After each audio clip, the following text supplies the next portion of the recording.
Well, after nearly 2 years of the pandemic here in Western New York, the state of emergency in Erie County will finally be expiring tomorrow. Good evening, I'm Scott Levin. And I'm Mary Alice Demler. County Executive Mark Poloncarz made that announcement this afternoon. 2 on Your Side's Rob Hackford also spoke with a member of the Ledge to find out what happens if another wave of COVID should arrive. Rob?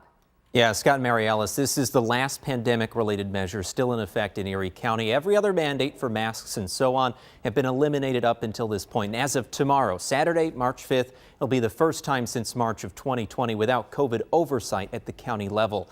Well, at the close of a statement released by Mark Poloncarz today, he said in part, quote, "The expiration of the state of emergency does not signify the end of the potential threat posed to our community from COVID-19, but it is the end of one chapter in our battle."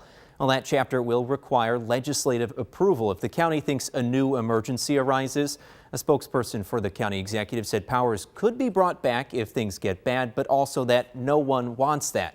When I spoke to Erie County legislator and Republican Minority Leader Joe Lorigo this evening, he too said COVID isn't something that's going away, but he also said he doesn't believe it's an emergency anymore.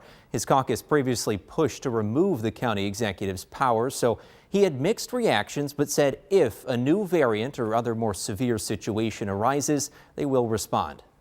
Happy to hear that it's finally coming to an end. I think it's long overdue, but now we can finally get back to, the government the way it was intended. There can be checks and balances on the county executive, and the legislature will have a seat at the table.